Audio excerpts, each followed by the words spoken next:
Good evening. Thank you for joining us. We're slowly getting folks into the room.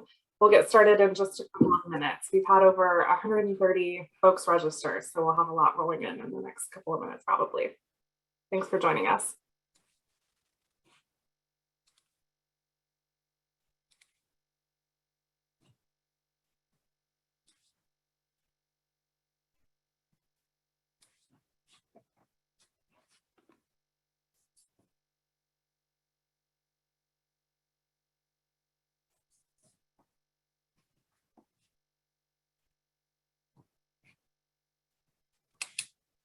Good evening. Thank you for joining us. We will get started in just a few minutes. We have a lot of folks registered, so give people a couple minutes to log in and then we'll get going for the evening. Thanks for joining us.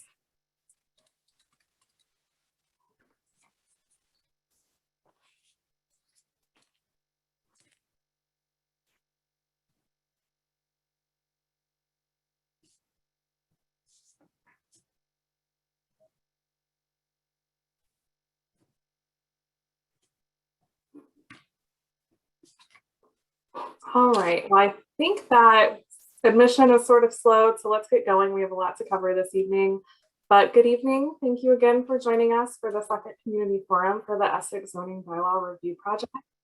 We're really happy that you all could take time out of your evenings to join us, and I already have seen a lot of familiar names, so I'm glad that you can join us from the first forum, so it's nice to see people returning. We are recording this tonight, so we can record, put it on our website for residents who can't attend. We did this with the first forum and I think it was really helpful, so you probably got a little pop-up. The meeting is being recorded. Next. And before we kind of kick off, I want to turn things over to Brendan, the town administrator, to give some opening remarks.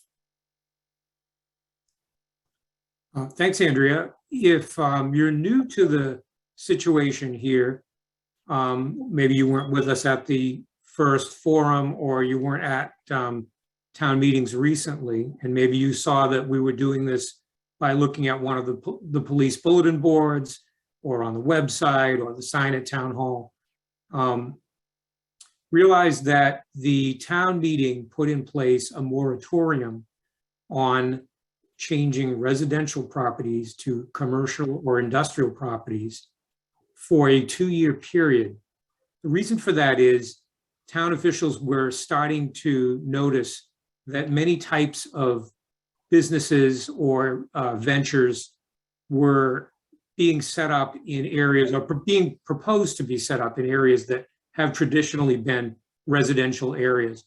Realize that the town of Essex only has one general zone with land use regulations presently.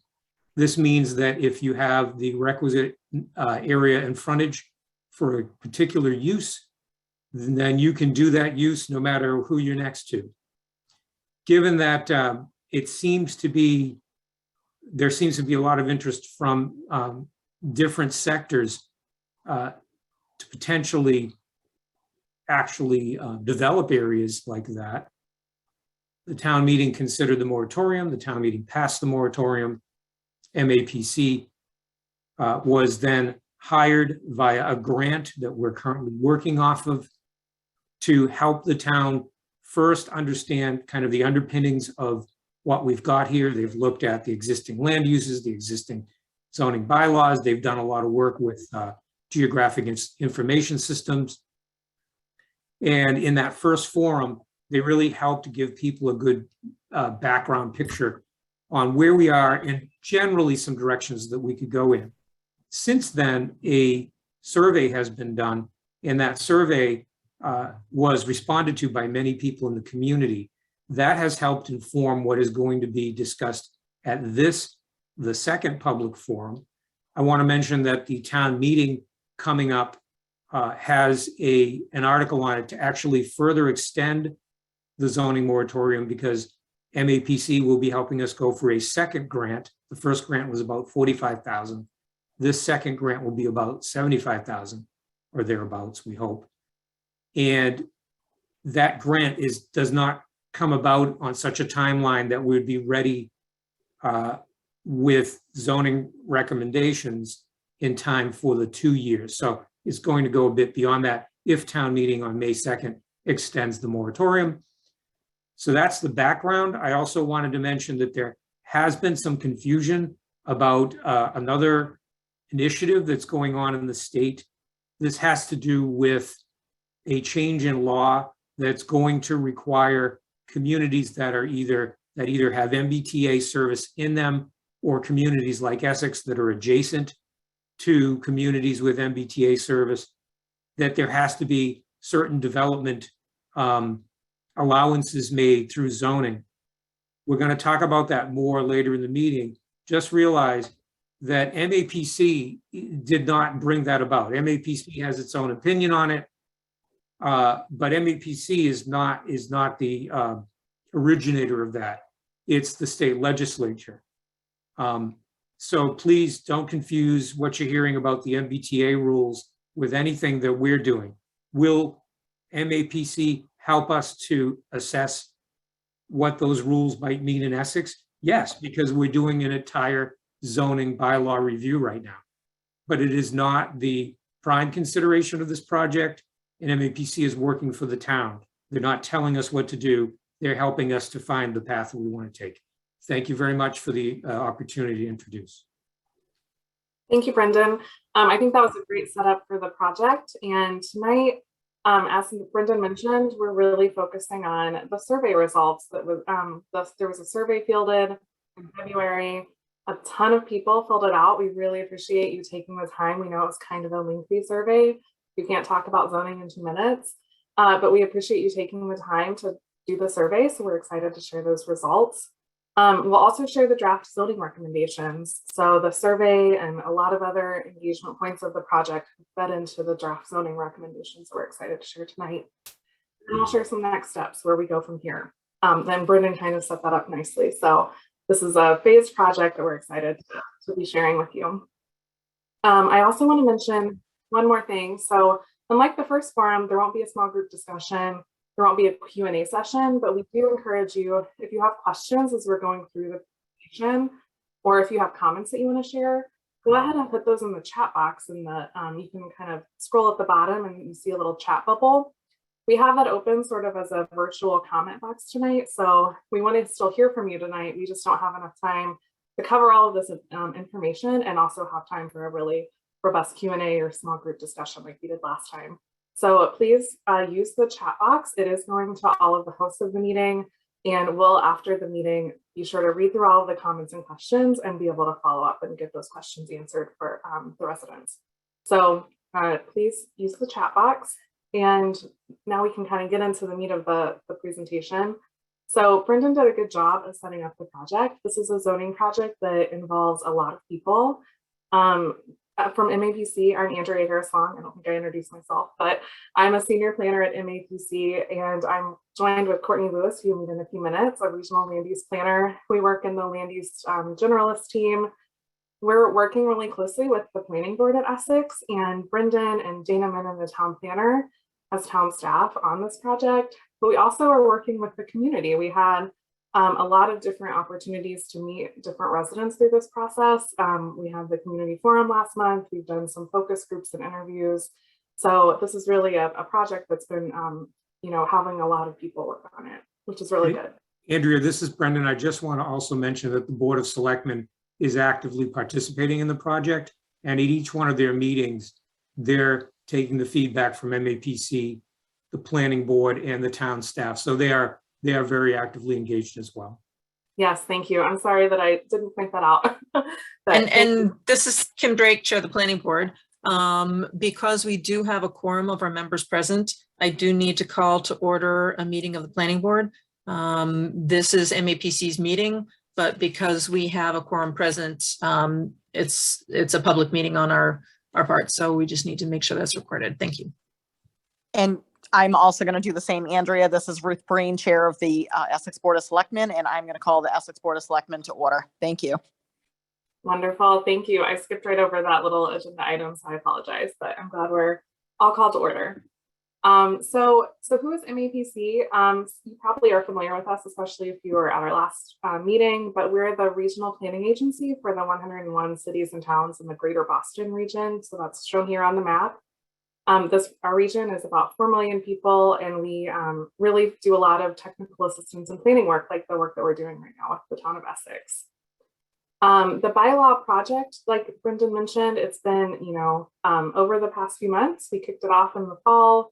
It's really been about us looking at the current bylaw and kind of doing a review of how it's working, but then also doing a lot of engagement, talking to various stakeholders like town staff, different volunteers for the town, residents, focus groups, to really get a sense for how the bylaw is currently working and what residents and various groups want to see in amendments, potential amendments to the bylaw.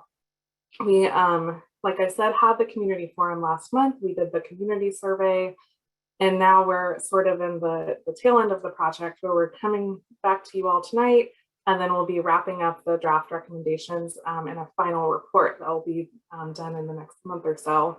And we do want to mention that this is just a report and a study. There aren't any bylaw amendments that are going to be proposed at this time. This is really just providing a lot of information for the town to consider and kind of formulate a plan moving forward with what potential amendments need to be done. This is part of a much bigger process. So we're just in step one. We'll be helping the town apply for that state grant. That's due in June, and hopefully this fall, the town will be awarded that additional $75,000 to really get digging into the zoning bylaw amendments. And that's going to have a whole other new phase of the work, where we'll be taking the recommendations and doing more forums and meetings and talking to residents to make sure that the zoning bylaw amendments reflect what we've been hearing all along. So just to reiterate the goals of the project, like Brendan mentioned, it was a lot of GIS mapping analysis, getting an understanding of the existing land use patterns and how Essex has sort of developed and existed over time. But then also really getting a sense for what the public wanted to see with zoning in town, and what you want, how you want it to work, and how you want it to protect your property values, protect your neighborhood character, do all the different things, preserve open space, do the things that zoning can do. We were brought in to, use our planning expertise and provide some recommendations on just, how communities have good zoning in other places and how that can maybe be put into place in Essex. And then, as I mentioned, all of this will be sort of culminated into a final report with some zoning recommendations for the town to consider. So tonight, we really want to focus on the zoning survey results, share some draft zoning recommendations, and then the Board of Selectmen will have a little bit of time to give you an update on that state law that has been passed that Brendan mentioned, the Section 3A of the Zoning Act, which has to do with multifamily zoning for Mbta communities. So that's separate from this project, but because we have a good group of folks and residents, the town wanted to use this opportunity to give an update. So that'll happen a little later in the evening. So now I'll turn it over to my colleague Courtney to do a poll and kick off into the survey results. Good evening, everyone. My name is Courtney Lewis. As Andrea mentioned, I'm a member of the land use team at MAPC, and we're gonna get things started off with a quick Zoom poll. We want to know if you attended the first community forum back in February. So you should be getting a poll that's launching on your screen now. Should pop up, and we'll give everyone an opportunity to respond to that. And we'll see if we have any familiar faces in the crowd tonight.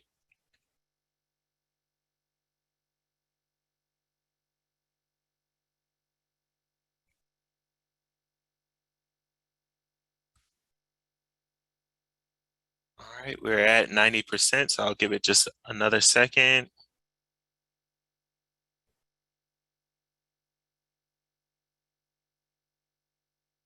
All right, I'm gonna go ahead and end the poll. And it looks like 45% of respondents did attend the forum or watch the recording that was posted online afterwards and took the survey, which is great. So we appreciate you sticking with this important topic and sharing your thoughts and expertise.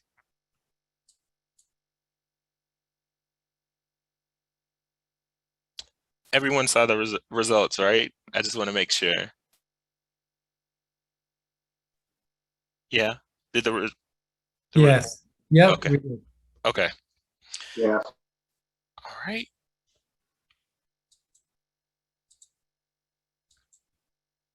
So now we'll talk a little bit about the survey and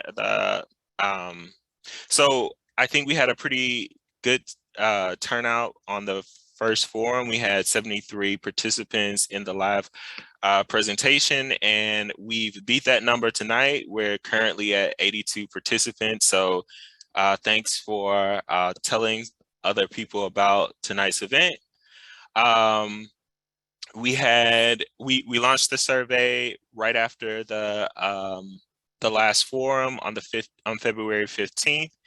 It was open for 2 weeks, and we were able to get the word out through the town website, on social media, through email, and through word of mouth. And we had a pretty good response rate. We got about 428 responses to that survey.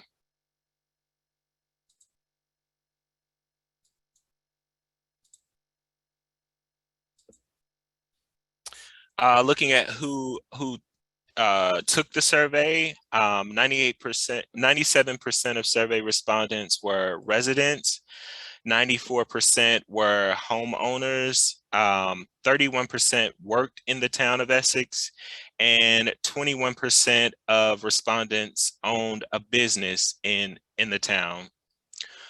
More than half of the survey respondents were over the age, were 55 or older.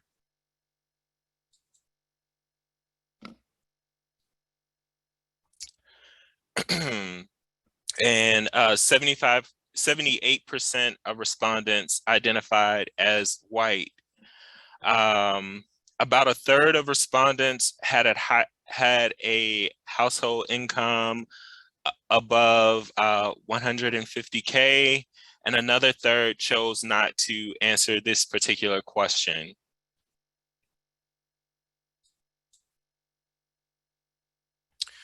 We wanted to try and gauge how familiar respondents were with zoning.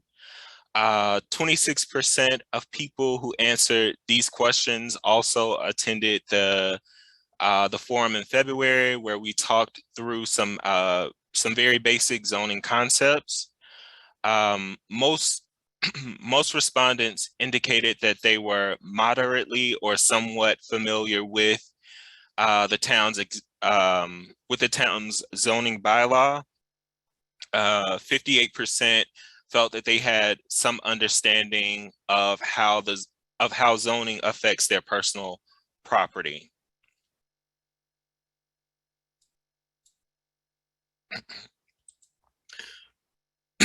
We asked respondents what they felt was most important in terms of land use challenges.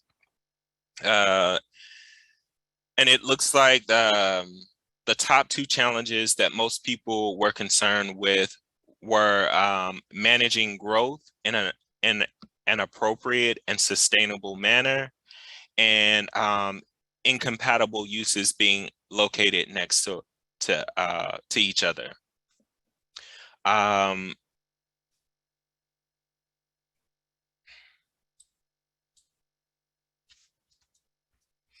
We also wanted to gauge people's thoughts on the role the town should play in managing land use.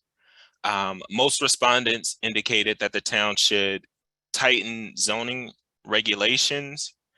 A quarter of respondents indicated that the town should continue regulating zoning through the existing zoning bylaw. And we also got a number of comments from people who selected other. And the majority of those comments kind of fell into three very broad themes or groups.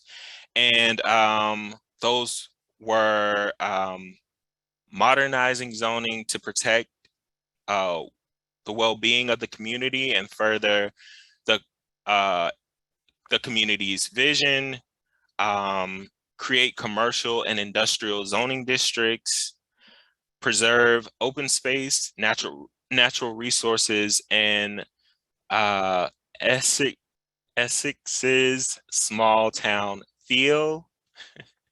And these are a few highlighted quotes from the survey.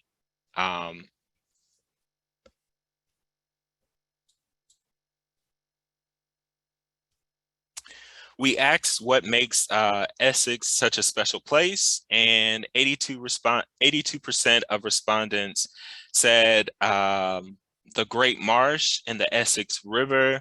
So highlighting those open spaces and natural resources, which was supported by 76% of respondents. Other top responses included Essex's rural and agricultural areas, local tourism, and the neighborly small town feel of Essex.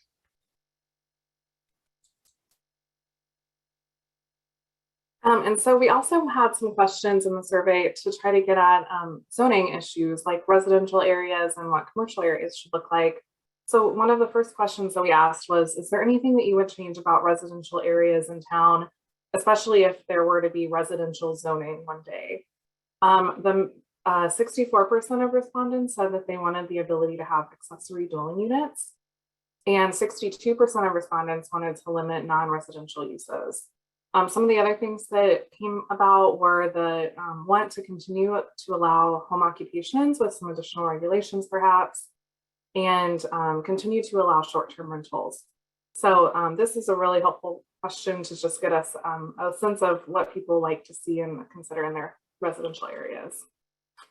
This also had an option for folks to submit written comments. And so some of the things that came out of the comments that we got on residential areas was this desire to designate appropriate areas for commercial and light industrial uses separate from the residential areas. A lot of comments about home occupations, a lot of comments about the enforcement of the existing bylaw. Short-term rentals, there were several people that would like to have them and several people that would not like to have them. That's probably not too surprising, but it was really interesting to see the different nuances with short-term rentals that people, are supportive or not supportive of. And then also getting back to accessory dwelling units and conversions, folks think that these are opportunities for affordable housing. They allow for flexibility to have in-family apartments or split homes. So that's just a flavor of some of the written comments about residential areas. We also asked about specifically housing types that you would like to see allowed in Essex. The survey included this image on the right to kind of show what different housing types can look like, from accessory dwelling units, like I mentioned, all the way to townhouses or 2 to 3 family homes. Again, accessory dwelling units tops the list. About 69% of people would like to see those allowed. About 51% of the respondents wanted live workspace. And I think that goes back to the home occupations, something that's really popular in Essex. About a third of respondents wanted the ability to do clustered or cottage homes. And then again, a lot of written comments about the different housing options. Some of the themes that came up was that people want housing options, but they want to make sure that it's in an appropriate scale and in an appropriate density for the existing kind of neighborhoods that are in Essex. Also a lot of comments about needing affordable housing. Some comments about senior housing, especially the different types of ways that you can get to affordable housing. Go ahead. And then we also had the ability to have a heat map where folks could kind of put a pin on a map and tell us where they would like to see other housing options. I think I lost the slide. Thanks, Courtney. And so you can kind of see where the red is. That's where the most dots were concreted. And so not surprisingly, mostly downtown, a little bit on Southern Avenue was where most people put their dots. Then we also asked about the town designating specific areas for commercial uses. So 75% of people who responded to the survey said that they would like the town to do this. So there were about 80 folks who said they like that commercial uses are allowed everywhere in town. For those who said yes, we had another heat map and asked, so where would you like those uses to go? And again, you can kind of see most of the focus for commercial uses around downtown, a little bit still on Southern Avenue, but then also in Western Avenue, where there are already some commercial and light industrial uses. We also had an opportunity for people to write in comments about why they don't want to establish commercial zones. The answers, were kind of all over the place, so it was harder to identify a theme, but some folks see that, Essex has enough businesses and they don't want the new ones to occur, and they see commercial zoning as potentially attracting growth, and that could be inconsistent with what is wanted in town. They, I think, also saw that maybe not doing commercial zones, but instead just adding more stipulations to businesses, but continuing to allow them everywhere for some of the comments that we saw. Then we asked about industrial uses and if the town should designate specific areas for industrial uses or industrial zoning. And again, about 75% of people said yes, and they had the opportunity to do the heat map and concentrated really this one on the Western Avenue area where there already is a little bit more intense commercial uses. About 49% of, or 49 respondents to the survey said that they would like to continue to see industrial uses continue throughout town. So then we asked, so why might you not want to establish industrial zones? And there were kind of two buckets of responses that we saw whenever we looked at all of the written responses. A lot of people think that just industrial uses are incompatible with the small rural characteristic of Essex. And then there was a lot of concern over the negative externalities, things like pollution or noise that can result from industrial or more intense commercial uses. We also asked, so what kind of businesses would you like to see open in Essex? And this was an opportunity for folks to just write in whatever they would like to see. This one was really fun to read through. A lot of folks want to see more small shops and businesses, a lot of neighborhood services, things like a pharmacy. We understand there used to be a pharmacy in Essex, but there isn't one anymore. A small grocery store, these kind of things that you have to leave Essex for today, but maybe if you had a few small businesses, you wouldn't have to leave Essex. A lot of interest in local restaurants and breakfast options. Kind of another theme that came up was that there was less desire for chain restaurants or stores, really an emphasis on small locally owned businesses. If specific types of businesses were limited, what would people like to see restricted? So this is a question that can really help to shape what kinds of maybe prohibited uses are in zoning. A lot of folks said anything that could be harmful to the environment. Again, industrial uses are really not desired, and those that have negative externalities. A lot of the written comments that we got for this question mentioned a lot of things that development standards could address in zoning. So things like noise, pollution, there could be regulations to abate that, lighting, traffic, hours of operation, thinking about building design and size, parking design, outdoor storage, and buffers. And then, so that was sort of the questions about land uses. We had an open-ended question at the end of this section of the survey that asked folks to share anything else that they weren't able to share at the beginning of the survey. And there were some themes that arose from all of these written responses. One that really rose to the top was the importance of protecting the open space in Essex. We know that Essex has a ton of protected open space, and it's one of the things that makes the town really special and unique. So I want to make sure that zoning can help protect that. We also heard about diversifying the tax base and reconsidering the existing code. This is outside of the purview of zoning, but it was something that came up enough in the survey that we didn't want to leave it out. We also, again, heard about expanding housing options, especially for those with lower incomes and seniors, and ideally, making sure that it's at a low to moderate density, so it fits in with the neighborhoods, and finding a way to create and preserve residential areas. There were also comments about just opportunities to add more development standards and improve the site plan review process so that, as development takes shape, there's more of a process to that. A lot of comments about continuing to allow the agricultural uses that have contributed and continue to Essex's rural landscape. And then there were a handful of folks that said, we don't want to see any change. We like the zoning how it is. And they really like the flexibility for home occupations and property owners. The last question around uses that we asked was about home occupations. This is something that came up a lot whenever we were doing the focus groups and one-on-one interviews with people. About 36% of folks who responded to the survey said that there was no problem with the current regulations. Another 31% said that additional regulations could be good. And about 21% said that there needs to be better enforcement of the existing regulations. There were a lot of written comments about home occupations as well. We put a few on the screen here. A lot about enforcement and a lot about just considering the traffic and noise issues and how you can make sure that you're protecting residents next to home occupations from having impacts from those.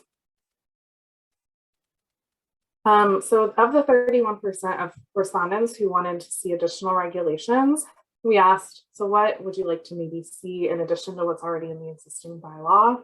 A lot of folks mentioned noise concerns, enforcement, which is a reoccurring theme, enforce the existing bylaw, parking considerations, outdoor storage, making sure that it's not, going beyond what is expected of a home occupation, making sure that the traffic impacts are minimal, pollution is minimal, and limiting the number of employees. So now I'll turn it back over to Courtney. All right. So we kind of proposed two options at the previous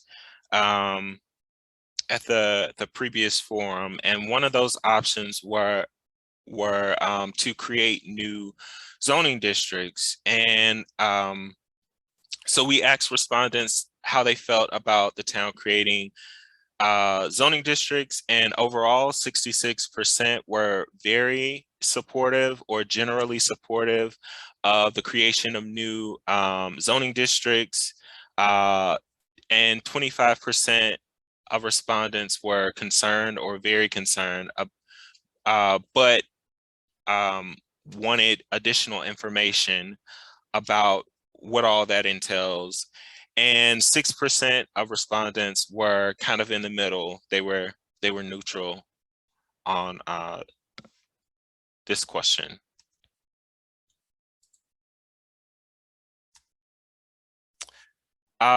We asked about adding more design and development standards for non-residential uses, and 33% of respondents were very supportive or generally supportive. And 57% were generally concerned or very concerned about the addition of development standards in non-residential for non-residential uses, and approximately 77% of respondents were neutral.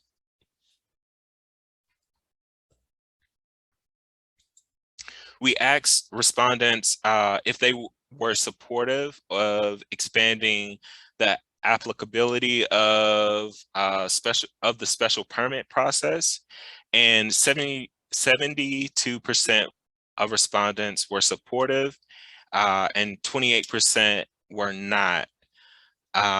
We followed that up with a question about the types of uses that should require special permits.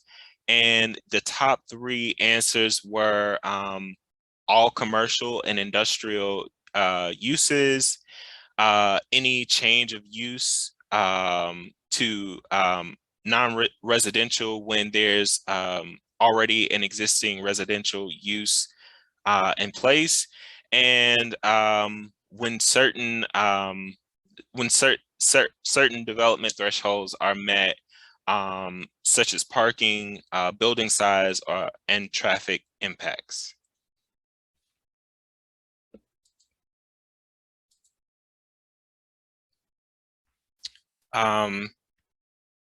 Here are a few comments of those who were not supportive of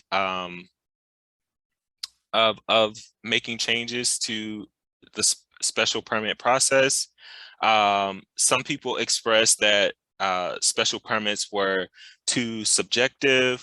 Others felt that uses regulated by zoning districts would be a bit more predictable and fair in terms of zoning.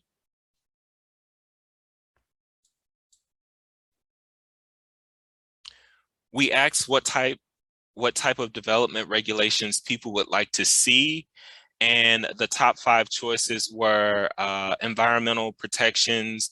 That includes things like stormwater design, wetland buffers. 77% also selected noise limitations, increased buffers and setbacks for uses adjacent to natural resources, and increased landscaping and buffers between residential and institutional uses. We also had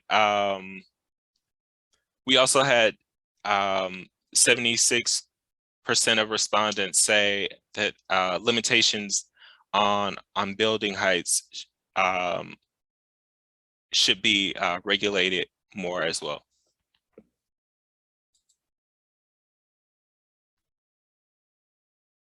We asked respondents about additional environmental protection.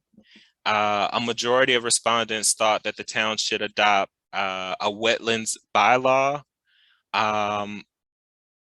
Nearly 20% said that they thought it may be a good idea, but wanted some additional information about what that process would entail.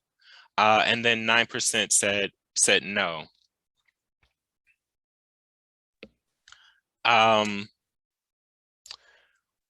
We also asked about the town promoting more resilient development, and 64% of respondents were supportive of the town establishing more resilient development practices, and nearly a quarter said that it's something that they think is important but would like additional information on.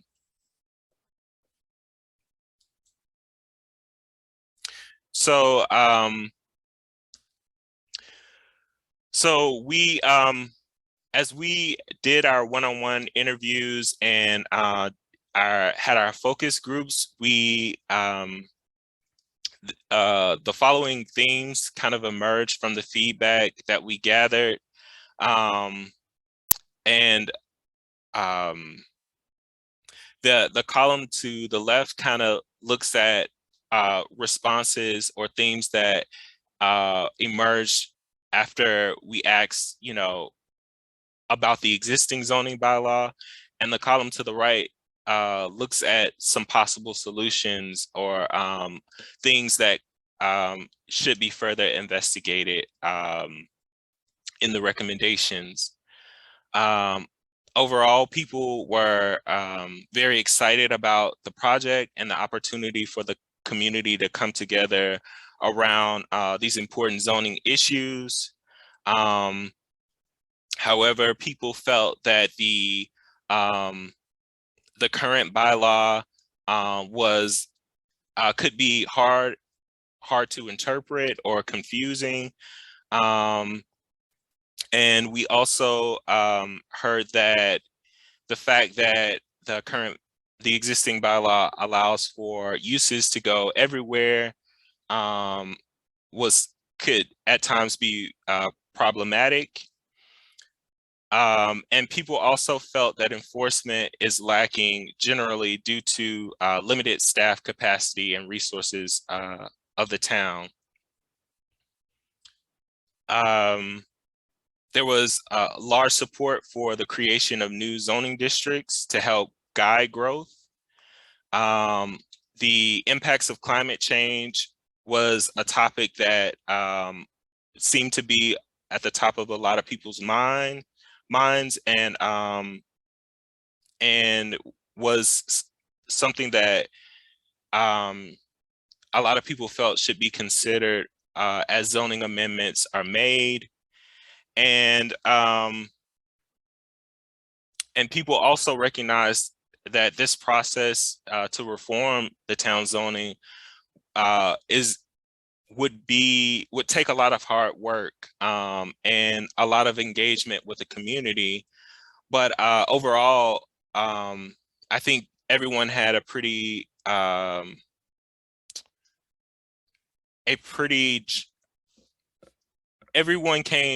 everyone felt that the process was needed and worthwhile for the growth of the town. So I'm going to hand things back over to Andrea. Thanks, Courtney. And before we get into the draft zoning recommendations, we know that this is a lot of information to take in. The survey responses are available on the project webpage.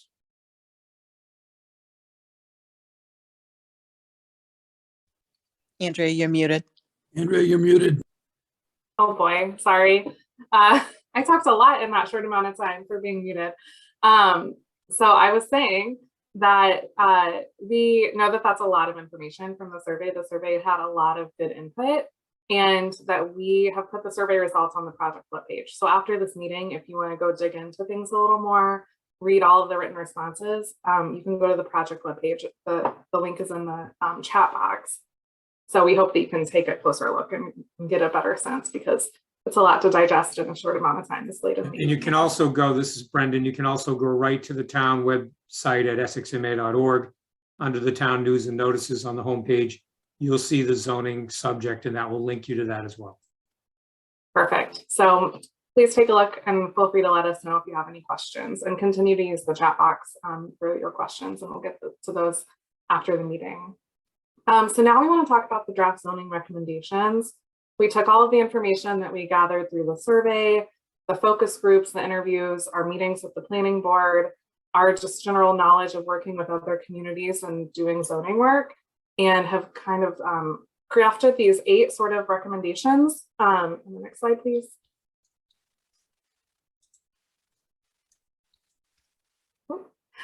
So our recommendations are sort of in these 8 different buckets. There's a lot with a zoning that's so unique as Essex that, you know, there's a lot that can be done to address all of the feedback that we've heard. So we have tried to make it as digestible as possible, but it is a lot. So again, we'll make this available after the meeting, but we hope to present sort of our draft recommendations based on all of the things that we've heard, and then have a chance for the town to continue to kind of think about what the next steps are. So I think the first recommendation, and it's pretty clear from what we've seen and heard so far, is a lot of people in Essex really want zoning districts that can ensure that there is an area for, you know, agricultural and residential uses, an area that's more appropriate for commercial uses. And then, you know, some communities have a district that's for open space and recreation, so that it's really clear on a zoning map. This is area that's going to always be in protection and not threatened by development as much. So we recommend that maybe the town create some new zoning districts to have this more traditional sense of zoning. And this would be in addition to the downtown zoning district that the town already has and the Canomo Point district. So we know that a lot of work was done to create those zoning districts in the last few years. So we think that new zoning districts could complement those existing ones. We also see an opportunity for the town to have a use table. This is something that you may recall seeing if you were at the last forum, and we'll show you an example in just a minute. This is something that's common in most zoning codes, where you have a use table that lists all of the different land use categories and a little cheat sheet that shows what's allowed by right, conditionally, by special permit, or prohibited in the different zoning districts that exist.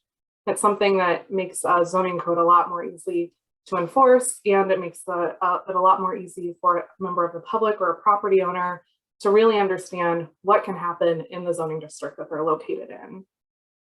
We know that it's not going to be easy to create new zoning districts. It never is, and that it needs a lot of community input. And so we're also recommending that, just like tonight, there are a lot more community forums held to inform where non-residential uses are appropriate, what development standards are appropriate, to make sure that any new growth that does happen is compatible with existing development. This is things like building size limits or height limits. And then also you have to think about how existing non-residential uses will be grandfathered in. There may be some areas that, you know, are currently have a business, but if there's a residential zoning district put in place, that's now considered a non-conforming use that can still operate, but it'll just be a non-conforming legal business. So thinking about how that will work and making sure that existing uses are grandfathered in and not penalized from this zoning effort. And this is just a little sample of the use table that I mentioned. So again, it's a common thing that you probably, if you've looked at zoning codes from other communities, you'll see it. There's usually a column on the left that gives you kind of a rundown of all the different use categories. It goes from residential to commercial to industrial to municipal or public and institutional uses. And then you have all of your zoning districts at the top. And then you can kind of do a little matching of the squares to see whether a use is permitted by special permit or by right, the different categories that your code sets up. All right. We're also recommending that the town update the table of dimensional requirements to reflect dimensional standards by zoning district. So under the current bylaw, the reader has to flip to different sections and look at each district regulation separately to kind of determine what's permitted in a specific area of town. So the Canomo Point zoning districts and the downtown zoning districts are actually towards the end of the zoning bylaw, and the table of dimensional requirements and the uses are located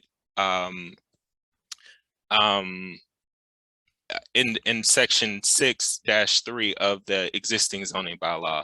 So adding, we also see this as an opportunity to add additional limitations, as Andrea mentioned, on things like maximum building size, and those things can be used to help regulate the scale of new development in areas that may be deemed appropriate for commercial or industrial uses. We're also recommending that the town update the use requirements so that it's a more complete and comprehensive list of uses. One example that was shared with us in our interviews and focus groups was the lack of a defined institutional use in the existing zoning bylaw. And I know that the town ran into some issues when it came to constructing the recently constructed public safety building, because there was no institutional use defined in the existing zoning bylaw. We also see opportunities for this section to address things like accessory uses in buildings, on-site storage, parking and loading areas, as well as noise regulations. We're also recommending updates to the town's off-street parking and loading standards. We want to update the minimum parking requirements so that they are consistent with the updated use table, and to ensure that we're not over parking areas and creating more impermeable surfaces in town. We'd also want to encourage shared parking and access agreements for parking areas, and look at possibly tying the location and the size of parking lots to landscaping and shading requirements. So having a set of landscaping and screening requirements for parking lots of a certain size.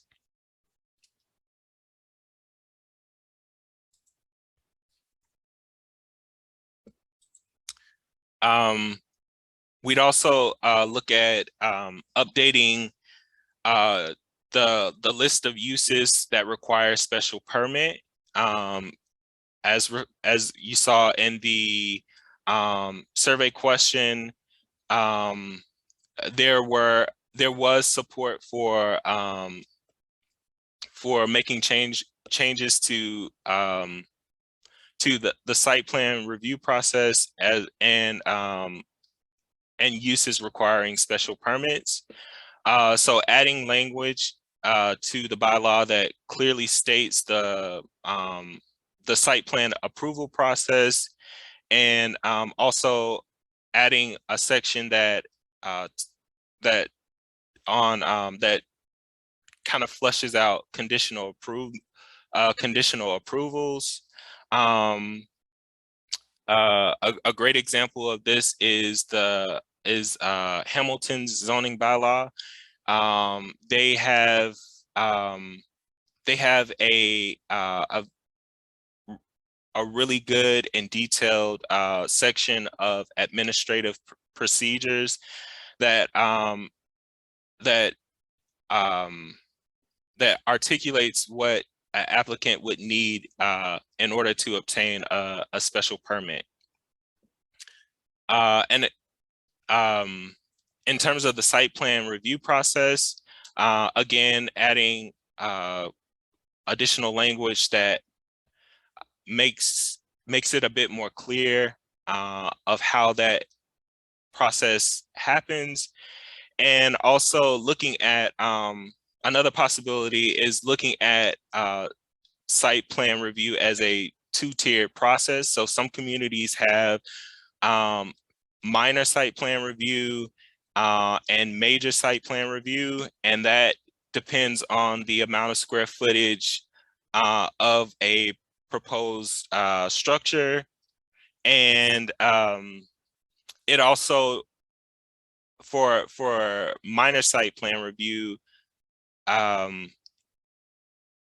minor site plan review could be reviewed by the site plan review committee, and the planning board could review some of those larger major site plan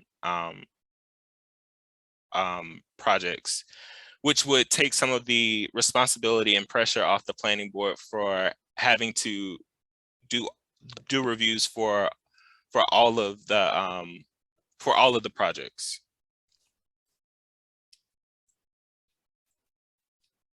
So the third recommendation has to do with expanding housing options. As we mentioned, the survey talked a lot about, a need for more affordable housing and just different housing options in the town.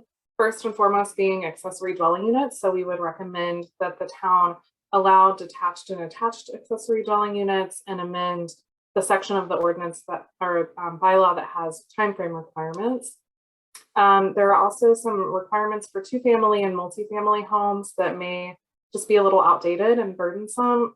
Things like making sure that you're looking at per units instead of per bedrooms, and removing a 2-bedroom maximum for two-family homes for the second of the two-family homes. The town's economic development plan that was done in 2020 suggested adopting an inclusionary zoning bylaw. This is something that can be really effective in expanding the share of affordable housing in town. The town does have the open space residential development subdivision bylaw, section 613. This is a really good tool for making sure that you're kind of putting off sprawl, but then also you're preventing sprawl to a degree and also preserving open space as new subdivisions occur. But there may be some barriers in the current section 613, things like the 5-acre minimum size requirement and the fact that it's allowed by special permit. We would recommend allowing it by right, especially if there's more than 50% of the land that will be permanently protected open space. And then, as Brendan mentioned, we're helping to, as the draft and the guidelines get finalized for this new section of state law, we're helping the town kind of navigate and see how the bylaw matches up to the new guidance. We're also recommending that any proposed zoning changes align with the community's values. So we recommend hosting a visioning workshop at the beginning of phase 2. And a huge part of that would be creating a shared vision that would give everyone something to aim at, and ensure that everyone's on the same page as throughout the full process for zoning changes. We also recommend allowing for home occupations to continue. People seem to really like the fact, people seem to really like having the flexibility to work from their homes. However, based on the comments that we received, we're recommending that enforcement of the existing regulations, we're pushing for a better enforcement of existing regulations, and starting with tracking existing home occupations, and also requiring permits for new home occupations. As I mentioned earlier, preparing for the impacts of climate change was another important topic that a lot of people seem to have comments about. And so we recommend resilient and adaptable development. And one possibility one recommendation is that the planning board work with the Conservation Commission to create a wetlands bylaw. And again, that's something that would have to take place outside of this particular project, because that's kind of a separate initiative. And something that would have to be led by the town's Conservation Commission. We also recommend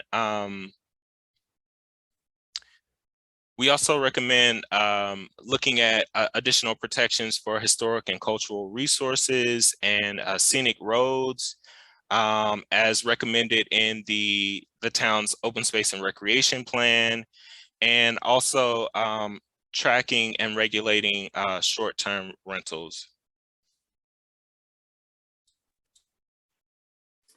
The fifth recommendation has to do with just making the bylaw more user-friendly, both for the town officials who have to administer it and enforce it, and then also the general public, property owners, people who are looking to do things on their properties. We see some opportunities like adding a new section for measurements and calculations. Right now, they're kind of sprinkled across the existing bylaw, so trying to pull all of that together so that you can easily go and see how building height is calculated or lot coverage, things like that. Also, the definitions, it's really easy for these to get outdated over time. So we would suggest looking at the definitions, making sure that there aren't any unnecessary terms, and then as bylaws amendments are processed, adding new terms based on those amendments so that there's always clarity and depth in the definitions. And then also the current definitions have some regulations that are intermixed. And so making sure that we do an audit of the definitions and remove any requirements. For instance, the street definition includes a width requirement for streets. That should be somewhere else in the regulation, not in the definition where it sort of gets lost. And lastly, adding graphics to help demonstrate terms or measurements, things like photos of what the different types of signs that you can have look like, or adding site plan examples to demonstrate maybe what an open space residential development looks like, things to just make the bylaw a little more intuitive and easier to use. Oh, I forgot I had a second slide. The other things, Courtney kind of touched on this, but just more clearly stating procedures and authority. I think that this is something that we sort of take for granted, but it's really helpful, especially if you're not as familiar with the process, to have a bylaw that really outlines the steps that you need to go through. A few specific examples are making sure that enforcement, the bylaw really shows how that is done through the notification all the way through to the violation or penalties. And then also, as Courtney mentioned, specifying what needs to happen with site plan review, special permit and variances, and making sure it's clear how those processes work. Consolidating the dimensional standards into one table. Right now, they're all over the place in the bylaw, and it's kind of hard to find what you need and how it applies. So trying to organize that into one place and by the zoning district. And then again, creating a use table just to make it a little easier to understand what can be done in the different zoning districts. The sixth recommendation is all about looking at opportunities to improve the application review process. We recommend creating application packets that highlight relevant sections of the bylaw so that the applicant can review those sections prior to submitting their application. We're also recommending things like a checklist for the application, as well as flow charts that kind of explain and detail the permitting process and also the relationship between the different review bodies for a specific application. This could build off of the existing permitting guide that the town provides and also include additional procedures for the town's new electronic permitting system. We're also recommending that the town look at the possibility of assembling a site plan review committee that is comprised of representatives from different town departments, like the planning board or the conservation commission or the health board. This is what I was kind of mentioning earlier, where this committee could be tasked with reviewing minor site plan review, whereas the planning board could handle or focus their attention on major site plan review. And this is something that this would help to ensure consistency and efficiency in the review of site plans. And it's something that's common or commonly used in other communities like Revere and Marlborough. One of the things that we heard consistently in the comments, both through the focus groups, the interview, and the survey, was that additional staffing capacity is needed. And we really feel like having staff available in the pre-application, for that pre-application meeting would really help residents and property owners better understand the requirements and the overall process for site plan review before having to come before an official board or department. The seventh recommendation gets at expanding staffing capacity to adequately administer and enforce the bylaw. As you noted during the survey, we've heard a lot about the enforcement. It's a challenge. So we would recommend a few things that could maybe help with this. One being you could review the fee and fine schedules for the town. From our understanding, talking to different folks, it seems like it's a lot lower than a lot of the adjacent communities and hasn't been updated in a while. And considering some updates and increasing fees or fines in some key areas could help support expanded staff hours or the hiring of additional staff, especially to help with enforcement. Also considering ways to expand the town planner responsibilities. You all have hired a new town planner. She's wonderful. She's on the call. And she can maybe help to support the planning board and zoning board of appeals and work with the building inspector to sort of both work to review site plans, with the town planner focusing on zoning compliance, the building inspector focusing on the building code. And lastly, supporting administrative capacity, because we know that planning and zoning is constantly evolving and changing as case law happens, as just trends and the way land development happens. So making sure that whenever there are training opportunities for the different folks administering and enforcing the bylaw come up, that you're doing these things, reading the KP law updates from the town council, doing the citizen planner training collaborative, a really great resource here in Massachusetts to help volunteers kind of understand the ins and outs of planning and zoning laws in Massachusetts. And the final recommendation is all about, again, just having a robust approach to community engagement, building trust between residents and the town. We mentioned this earlier about having a visioning session at the start of phase 2 to help have a collective vision for what zoning looks like in Essex for the future. Hosting a number of community forums to determine where zoning districts should be located, and what using things like visual preference surveys to determine what new development actually looks like for the town, and also just providing informational material, FAQs, and opportunities for residents to ask questions to help dispel myths or misinformation about what zoning can and can't do. It's also important that members of the community advocate and stand in support of zoning changes. So having those important conversations with your family members, with your neighbors, with your friends and other community members about why some of these changes are needed, and advocating for necessary changes.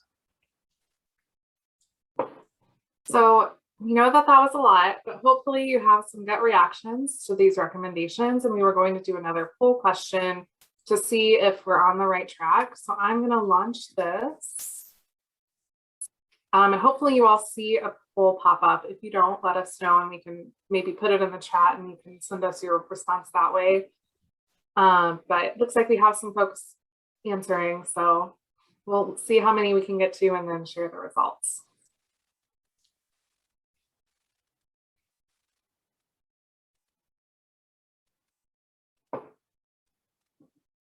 Thanks so much for doing this. We're at 42 responses.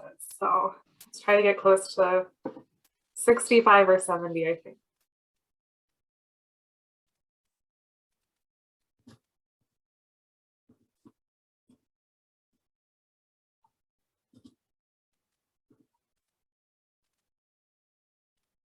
All right, we're almost there.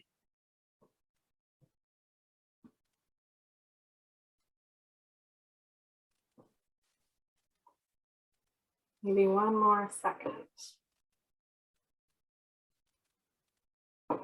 All right, I think we have everyone. So let's end the poll. And it looks like we have about 31% that say very close. Oh, make sure the results. Can you all see the results now? Yeah. We have about 31% that say very close. 42% say close, 17 are neutral, 8% not close, and 2% way off. So thank you so much. We know that it's a lot of rapid fire information, but good to see that we're kind of hitting the mark so far. So thank you for that. And now I'll stop sharing. And now we're going to turn it over to Brendan, who can give a brief update on the Mbta community section 3A state law. So shifting from the project onto the new state law guidance. Thanks, Andrea. Can you hear me all right? Yep, we can. Great. So as I mentioned at the outset of this meeting, there is a new requirement that's a feature of state law. It has nothing to do with MAPC coming to town and helping us with our zoning review. There was a bit of confusion about that out on the ether. Just realize it's got nothing to do with MAPC actually coming up with this idea. It was actually enacted as part of what was called the Economic Development Bill. at the State House in Boston in January of 2021. So a little bit more than a year ago. There was a new section 3A of Mass General Law, Chapter 40A, which is known as the Zoning Act. And it required some things that affect towns that are either towns with MBTA service within them, buses, rapid transit, subway, whatever, or towns that are adjacent to such a town. The law requires a minimum gross density of 15 units per acre, not more than 1/2 mile from a commuter rail station, if that's applicable, or other types of rapid transit or public transportation. When we're talking about the units per acre, we're talking about multifamily housing being permitted as of right. It can't have age restrictions, and it needs to be suitable for families with children. That's generally what came out, but the legislature has held open the question through March 31st of this year, so that comments can be collected from various constituencies, including cities and towns. And I can tell you that the Essex Board of Selectmen will be joining in with a number of other small towns in the area to explain to the state that there are a variety of things that really need to be looked at further before this goes into effect permanently. There's 14 cities and towns that have MBTA services originally. Then I guess there were 51 cities and towns that had MBTA service later. And then there are other towns that border the town with MBTA service. Total, we're looking at 175 communities that are subject to it. Again, we're an MBTA adjacent community. I want to point out that the law does not just scale down if you're a smaller community. So we're talking about a 50-acre area that has that minimum 15 units per acre. So you're talking about a 750 unit set aside, if you will. We're not talking about the law forcing these units to actually be built. We're talking about zoning being able to accommodate that. And one of the major concerns that Essex has and a number of other communities is that setting a floor of 750 without respect to the size of the community or the capacity of the community to absorb that type of thing, when you consider available land, water and sewer availability, and many other factors, is really just not the way to go about it. In order to comply, the town is going to need to go and meet whatever requirements actually do come out. If you read the Gloucester Times today, you would see that they covered both the city of Gloucester and the town of Rockport, talking about these things at the selectmen's level and at the city council level, and having many comments and some very negative things actually to say about it.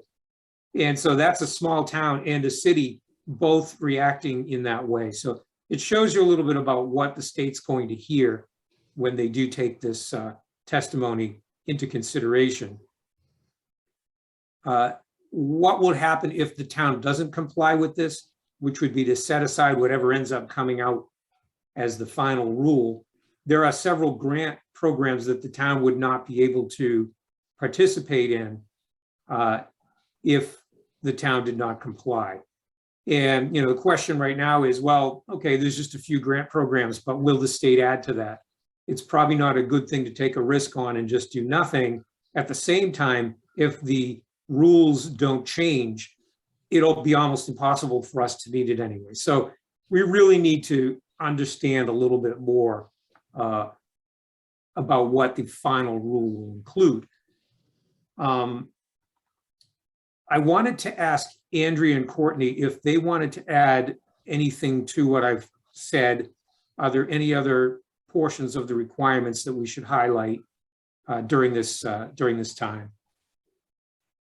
Brendan, I think you did a really good overview. I think I would just emphasize that the state has issued draft guidelines, and they're in the process of getting a lot of comments, like Brendan mentioned, from towns and cities.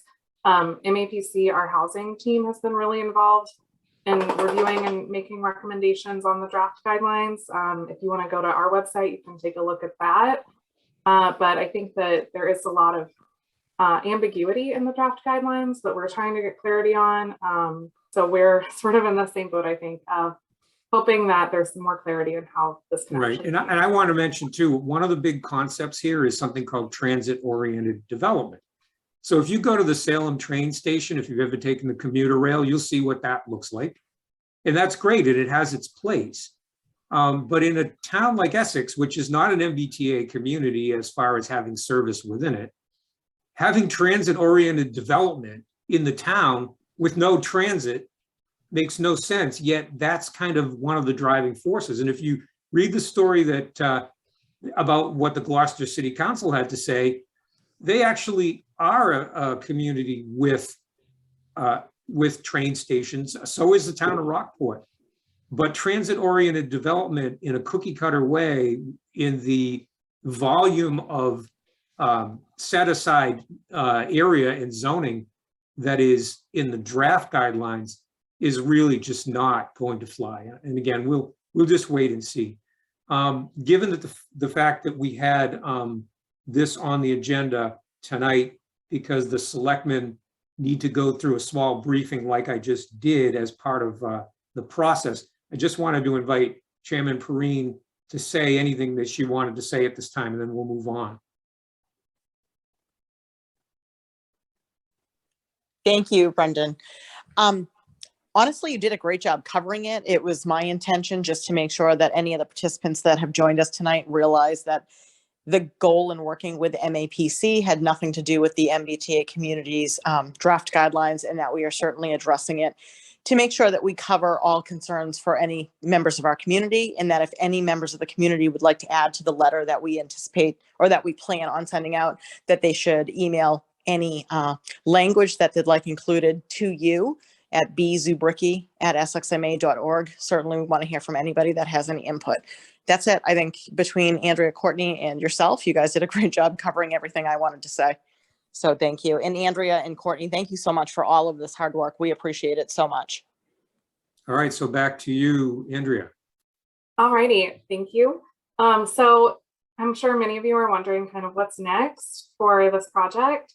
So as I mentioned earlier, we are going to be working with the planning board to kind of finalize these zoning recommendations and prepare the report. That'll be available to the public. It'll have a lot of information summarizing all of the public comments that we've heard. It'll go into a lot more detail about our draft zoning recommendations, and that'll be finalized by May. We'll be meeting with the planning board in April to do a work session to kind of refine the zoning recommendations that you saw tonight. And then we'll be shifting gears and working with Brendan and the town to put together that grant application for the state planning grant that will fund phase 2, which will be a start of drafting some of these amendments. I do want to say that not all of these things will be done in one fell swoop. I think that was something that came out of the planning board meeting that we had last week. This is a lot of things, and it's a lot of change to happen. And so oftentimes communities will phase zoning amendments and phase sort of the work that they want to do, because obviously if you tried to do it all at one town meeting, you'd be there for days.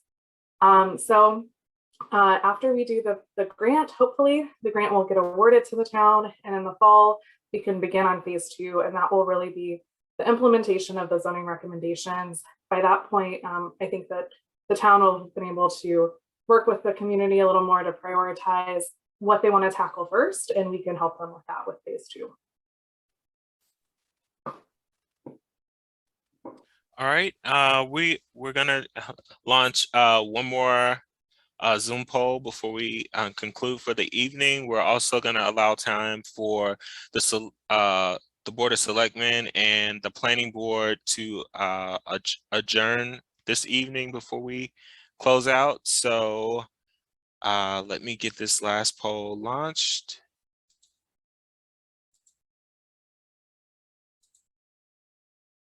And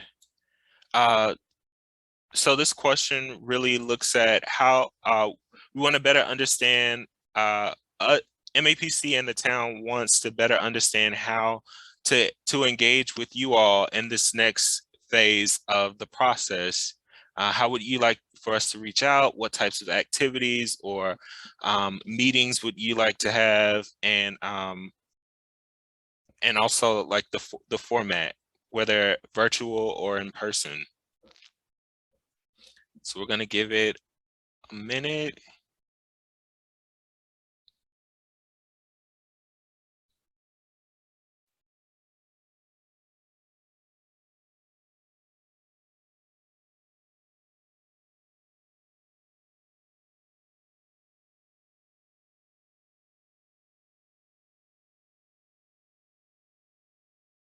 All right.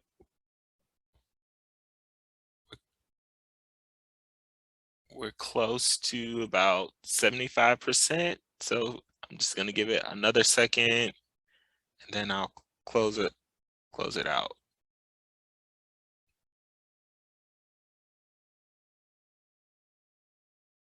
All right.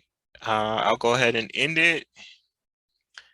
And it looks like what works most for everyone is virtual evening meetings.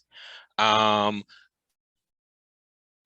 also got a high number of people who would like to do an online open house, and that that had an option to allow for additional comments.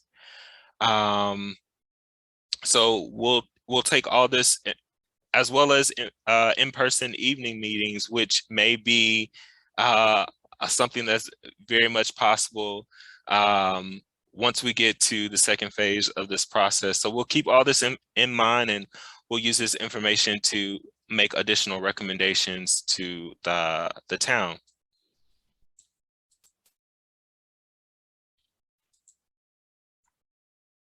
So I'm now gonna hand things over to Kim and Ruth and allow them to adjourn the meeting before we close out. If you have additional questions or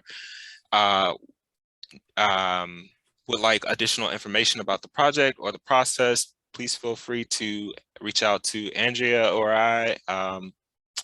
Our contact information is currently on the screen. Thank you, Courtney. This is Kim. I would like to take a motion from one of my planning board members to adjourn the planning board session for this evening. So moved. Somebody like to second that?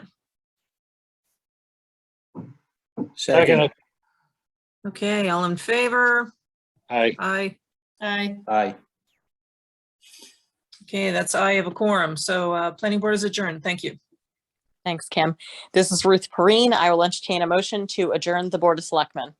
So moved. Second. All those in favor? Aye. Aye. Aye. The Board of Selectmen has adjourned for the evening. Thank you so much, Courtney and Andrea. We appreciate this and all of your time.